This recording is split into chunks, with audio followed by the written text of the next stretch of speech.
Welcome to this CUBE conversation. I'm Lisa Martin. Richard Hummel joins me next, Manager of Threat Intelligence at NETSCOUT. Richard, welcome back to the CUBE.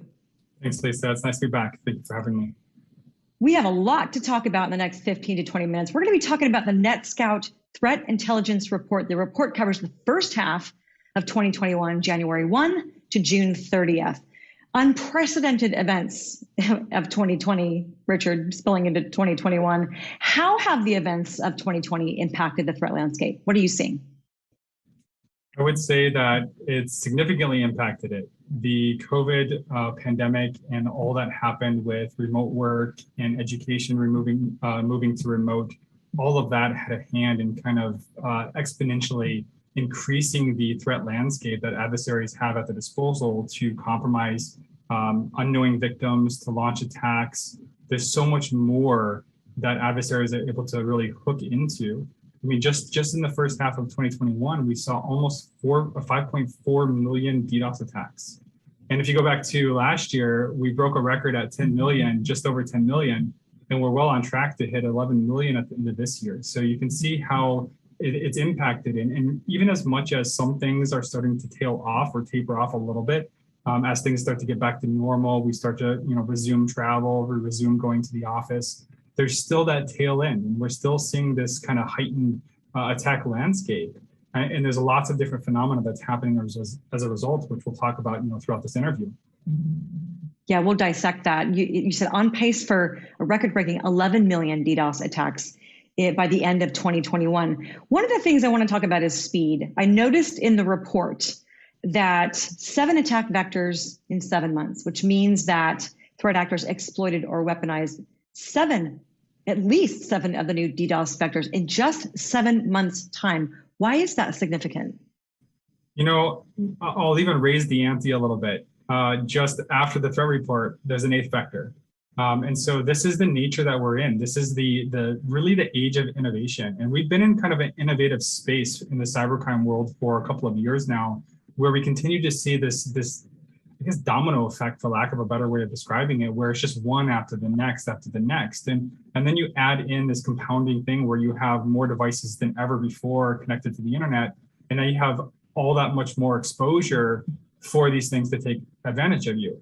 And so we see adversaries innovating. And one of the ways in which we see that is they operate like a business enterprise. They have functional components for different things. And as you kind of fragment that business structure in the crime world, you get specialized areas for certain things. And so you have adversaries that are niche in a certain area, whether it's distribution of malware, or it's launching a DDoS attack, or maybe it's just finding reflectors, amplifiers to launch those DDoS attacks. You have all of these kind of niche areas. And the more you can consolidate or collapse those different skill sets into different components, you're going to find it iterates much more rapidly. It's the same thing that happens as entrepreneurs in the business enterprise. You outsource what you're not the expert at, and you outsource it to somebody who is an expert. And we see the same phenomena happening in the cybercrime world. So the rate of discovery to weaponization is getting shorter?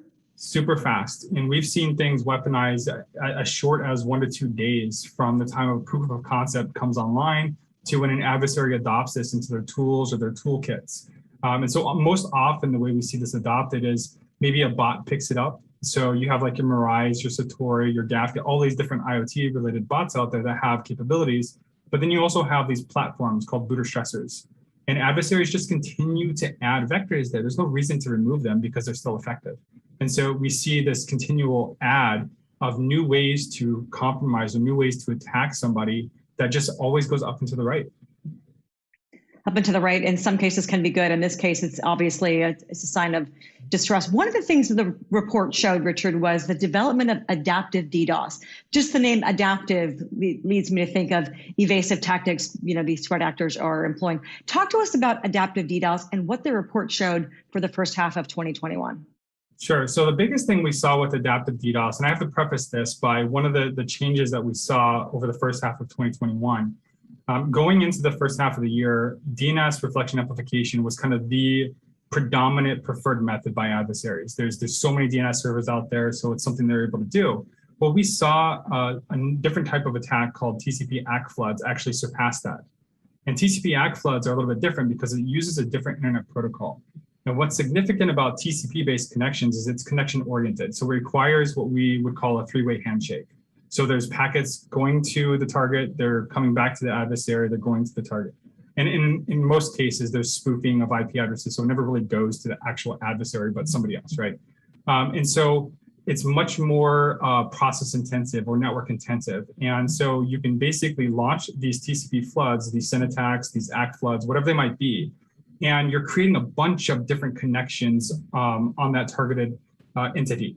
And you're spoofing the source. So in other words, let's just say I am victim one, and there's an adversary out there that wants to target me. So they're going to actually spoof my IP address, and they're going to send a bunch of these SYN flood or SYN ACKs or TCP ACK floods or whatever they might be to all these DNS servers around the world. And so they're all going to reply to their supposed source of those packets, which in fact is spoofed, right? And so now you're getting all this flood attacks. And so what we're seeing here is a switch. We're moving from kind of the just connectionless, the UDP-based stuff, the DNS reflection amplification, to a more niche thing, such as TCP ACK floods. And it's the first time we've ever seen TCP ACK floods take first place. And what's notable about that is that there are certain types of DDoS mitigation that is susceptible to this kind of attack. And so what we see adversaries do is they'll launch that attack and they'll monitor, did my victim go down? If they didn't go down, they'll pivot, they'll try something else. Maybe they'll try typical volumetric attack. If that succeeds, well, okay, we took one layer of the defense down. So is there anything else preventing us from taking our target offline? Well, maybe there's a second layer of defense. So now let's try this other thing and see if that works. And so we actually saw this successful against commercial banks and payment card processors where they use TCP ACK floods to bypass one layer, then they use volumetric to bypass the second. And then on a completely different target, we saw it in reverse. And so we see adversaries adapting to how we're putting our security postures in place, what we're doing to defend our organizations and networks. And adversaries are very quickly iterating and pivoting to follow what we're doing and overcome that. And when you say quickly, how quickly are we talking? Is this a matter of days? Well, in the case of the attacks that we're talking about seconds or minutes, because they're actually launching the attack and they're sitting there watching to see if that goes down. And if it doesn't go down, they can pivot really, really quickly and launch a secondary attack. And so in these cases, it's really, really rapid and really fast. Wow. Another thing that I read in the report and that you sort of intimated a minute ago was the amount of collateral damage seems to also be expanding with what you're seeing in the threat landscape. Talk to us about the risks there and the collateral damage and give us some examples of that actually happening. So I think the biggest example of this, and this isn't actually DDoS related, but if you look at like the Colonial Pipeline incident that happened, right? So they didn't actually go after Colonial Pipeline. They went after a vendor that provides some sort of service to them. And that resulted in Colonial saying, we got to shut down our pipeline because now we can't bill our customers. So that's like one aspect of collateral damage. Well, let's translate that to the DDoS world. What happens when a DNS server goes offline that services 1,000 different websites? Now you have all of these other websites that can't be accessed. Well, what happens if an adversary goes after a VPN for a prominent enterprise? They successfully take down that VPN concentrator. Now all of their remote workforce can no longer access those sources. In fact, there's something we're calling connectivity supply chain, which is what adversaries are moving to, both in the corporate world as well as commercial. VPNs are increasingly used by gamers, for instance, to mask their IPs because DDoS attacks predominantly target gamers. 85% of all attacks are against gamers. And so they're using VPNs to mask their source. Well, an adversary says, well, hey, I can't go after the individual because I don't know their IP, but I know which VPN they're using. So maybe if I target all the VPN nodes that are publicly available for that VPN concentrator or VPN service provider, now I can take them offline, but it has a consequence. You're not just taking off your individual target, you're taking off every single person that's using that VPN. Right. So this is the collateral damage impact we're talking about. It can be very, very far reaching.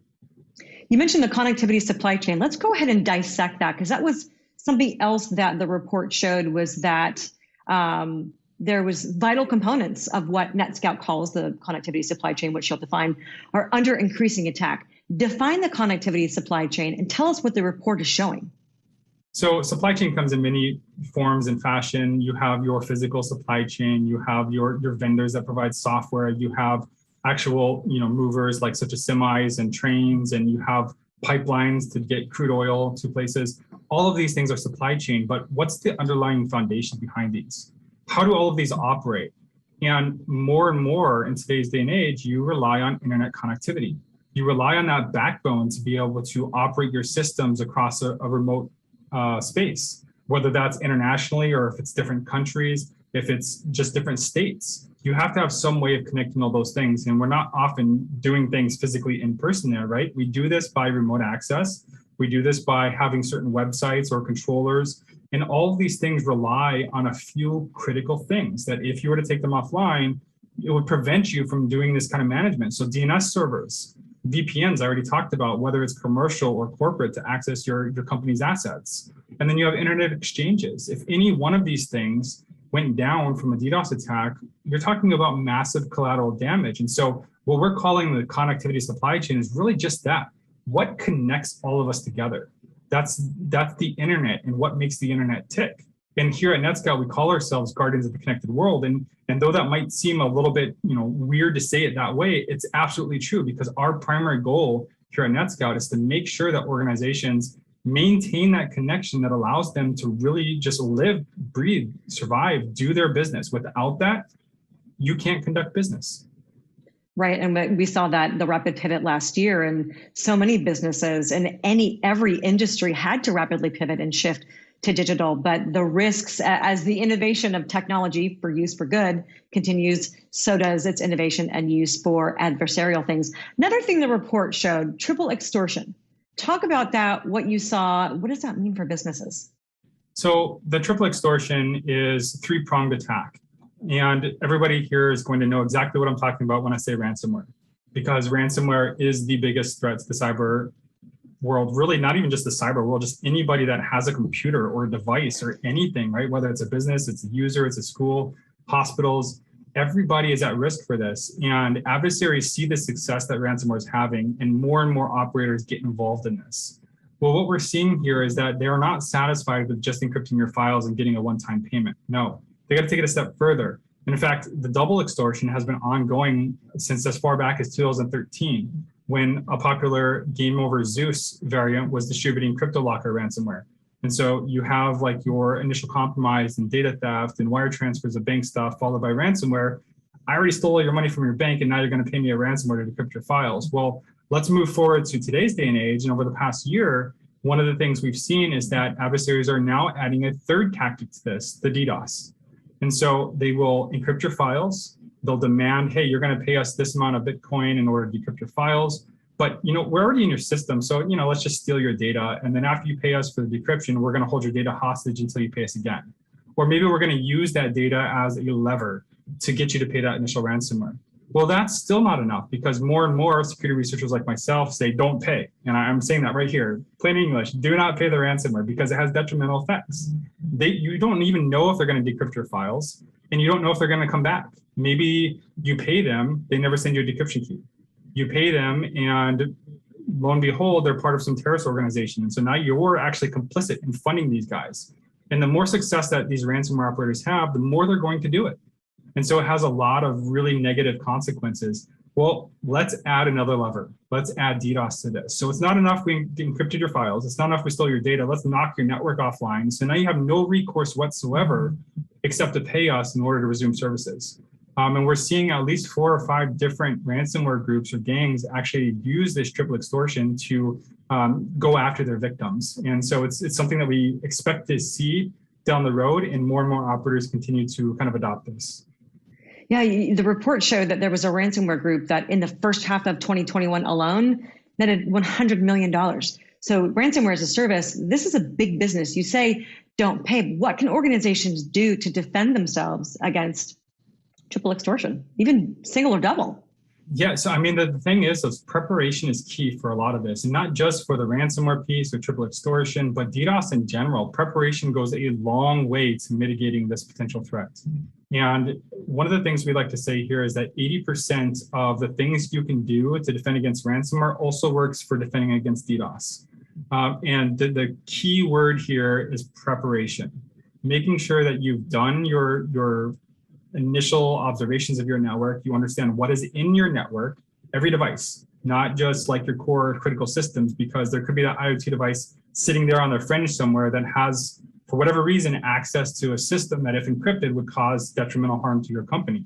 So not only do you want to inventory your system, you also want to figure out, are they patched? Are they up to date? Do we allow unauthenticated logins? Are they using default usernames and passwords? In fact, the vast majority of ransomware today, the initial infection vector is either going to be some sort of spam messaging or brute forcing RDP, SSH, and Telnet. The tried and true methods that they've been using for 5, 6, 7 years, they are still successfully using to get into organizations. And so making sure that you're sufficiently locking those down. Specifically on the ransomware side, if you want to prevent those, not only are you going to do this preparation, but you're going to make sure that you isolate your critical systems. You shouldn't have everything connected to one spot. If somebody compromises one device, they should not be able to encrypt your entire network. They absolutely should never be able to encrypt your backup files and have backup files, right? So there's a lot of different things you can do here. And by practicing a lot of this preparation, this isolation, this segmenting of your networks, you're also helping in the DDoS space, because if they go after one network asset, you have others to fall back on. There's one significant difference between ransomware and DDoS. Ransomware, after you've been infected, unless you have backups or you pay the ransomware, your files are pretty much gone. Unless there's some decryptor that can be had, or the government has some sort of campaign that gets your decryption keys and they help you with the decryption.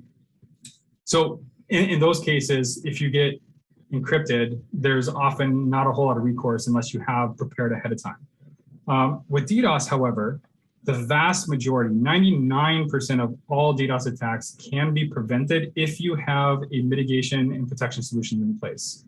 And even if you get DDoSed, oftentimes they're short-lived. In fact, the vast majority of DDoS attacks last less than 15 minutes. And so it's not like your stuff is going to be encrypted for days on end or weeks on end. You're going to get hits. You might go down for a period of time, but you can recover services. And during that recovery period, you can go and you can seek mitigation and protection services. And so there's a big difference between DDoS and ransomware in that regard. That's a great way of describing that. And we've talked a lot about ransomware as it's been on the increase the last year and a half. We've talked about how it's not a matter of if we get attacked, it's a matter of when. But your distinction between ransomware and DDoS attacks show that both with preparation and the right tools are preventable and recoverable, provided organizations have put the proper tools and mechanisms in place to do that. And given how quickly we're seeing the adaptation of the threat actors, organizations, if they're not already on that preparation train, need to catch it. Absolutely. They need to get busy right away. There's really no delay. Like I said, like you said, it's not if, it's when. And so every single person, every organization, I would take it a step further, not even organizations, every single individual that has a computer or some sort of internet connection at home needs to realize that they absolutely can be and are the target of these attacks. We've said it now for the past year and a half that within 5 minutes of an IoT device going online, you're getting brute force attempts. And that's any IoT device. That's something you connect that maybe you never even realize you can log into and change a password. Well, if it's online, then chances are somebody's trying to brute force that to access it and use it in nefarious ways. And as we all sort of anticipate, we're going to be in this hybrid work environment, work from anywhere environment for quite a while longer. One last question I want to ask you, when you talk about all the proliferation of IoT devices, and we're still in this work from anywhere situation, botnets. What are some of the things that the report showed, and how can organizations protect a growing number of vulnerable IoT devices from botnets? So I think the biggest thing to protect against IoT compromise is just simply patch and update your passwords. Mirai has been out there for a long time. 2016, we saw the Dyne attacks, but it's still using the same usernames and passwords. Sure, they add more to the list, but the predominant ones that are successful in compromising devices have been around for many years, but they're still successful at compromising these IoT devices. In fact, in the report, one of the things we wanted to show is actually where are these botnets? How are they being used? And specifically in a DDoS nature. And so we actually took all of the IP addresses that we're seeing from bots that are either coming back into our honeypot or things that we scan for. And what we've determined is that roughly 200 to 208,000 of the IP addresses that both we collected as well as a new partner of ours called Gray Noise, they've agreed to partner with us on this threat report. And you'll see that in the report if you actually read it. we took these list of nodes and we compared that to what we're seeing in the DDoS attack landscape. And it turns out that approximately 200,000 of these contributed to more than 2.8 million DDoS attacks in the first half of 2021. Now, there was 5.4 million attacks total. So more than half of those had some form of DDoS botnet IoT representation. And so that should tell you that these botnets are huge and they're everywhere and they're active. And so the report actually walks you through where these are at, where the density zones are in clusters of these botnets, as well as what botnets in those high density zones are using to compromise other IoT devices. And so it's definitely a very informative read. And I think that you'll figure out that this isn't something we talk about in the abstract, right? This is a botnet in my backyard, and I should absolutely be concerned of any IoT device in my home. Right, and the NETSCOUT Threat Intelligence Report, which Richard has just walked us through, is not only available online, it's interactive. It's a great report. I've looked at the PDF, but Richard, where can folks go to actually interact with the document and actually glean even more information about how they can prepare and defend? Yeah, so netscout.com/threat report. And as Lisa said, it is interactive. So you will need to sign up for the site, and you can do both. You can either view the interactive webpage or you can download the PDF, whatever your reading preference is. But I do encourage the interactive portion because, for instance, like this botnet density map that I showed or that I talked about, you can actually page through month over month to see where those density clusters are. And there's various other animations. There's other maps in there. So there's definitely a lot more value to perusing the interactive nature of this. A lot of granularity. Richard, thank you so much for joining me today, talking about what the first half of 2021 showed. I can't wait to talk to you next year when we're going to be looking at the second half of the year, where we are with respect to that record-breaking 11 million DDoS attacks. Thank you for taking your time to explain the top trends in the report and for showing folks where they can go to interact with it. Absolutely. Thank you, Lisa, and thank you to theCUBE for hosting the interview. Definitely appreciate it. Our pleasure. For Richard Hummel, I'm Lisa Martin. You're watching a CUBE Conversation.